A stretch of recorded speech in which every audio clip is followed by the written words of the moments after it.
a naming poem, and I actually wrote it. I have this mother. She's like a firecracker of a woman. And she's of course a woman. She's very quiet. My mother never shouts. Like, I've never heard my mother raise her voice, but like, she just needs to look at you and then speak, and you know to be proper and be good. That's how discipline has always happened.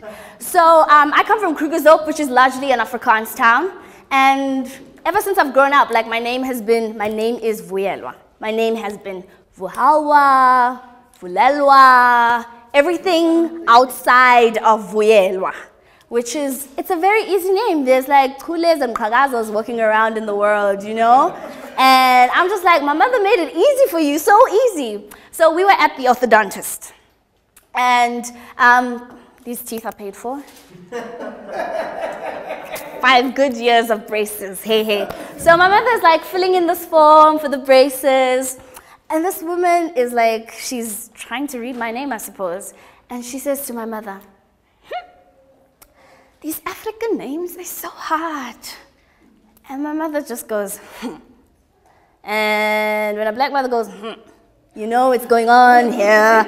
I was just like, oh gosh, my mother's gonna bring it. And my mother just smiled at her and said, do you think Vanda Meva comes easy to my tongue? And she kept on going. I was like, ew, mama. But like, my mother taught me, I didn't see how significant that was, but that moment alone taught me to keep correcting people, to not be diluting yourself. So if somebody's going to say Vuyelwa, they will, Vuhawa, whatever, they will learn. If you keep saying, no, no, that's not what it is, it's Vuyelwa. So yeah, that's the story of the poem, and this is the poem.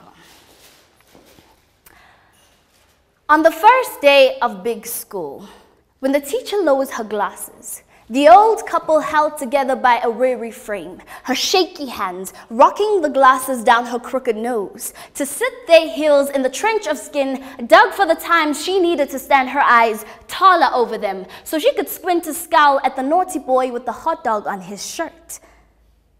But today, her misty glasses are lowered for a scowl at you when she asks, what is your name?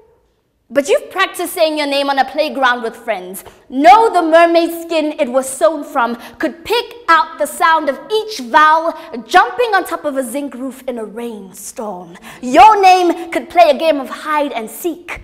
And you, who knows it as well as your mother does, would find it, hear it giggle underneath the sofa, spy the small body hold its breath in between the mist of leaves in your neighbor's backyard. And since you don't know how to hate your name yet, don't know how to want it to be easy, a stripper's nickname maybe, you answer proudly. Vuyelwa, Lerato, Tenyuko, Rulani, Buitumelo, Karabo. Answer through custard cheeks with your parents' promise for you.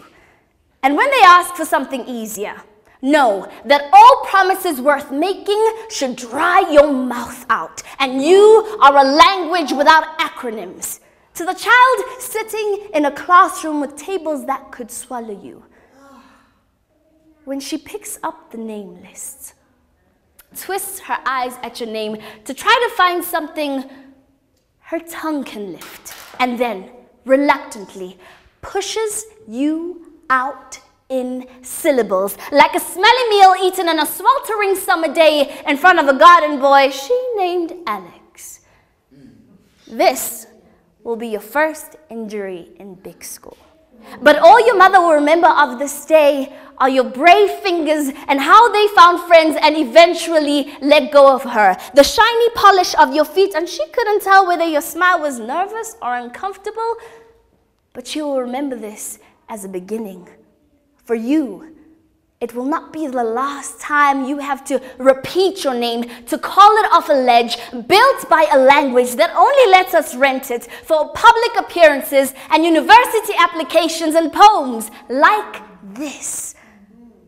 But it is still not ours.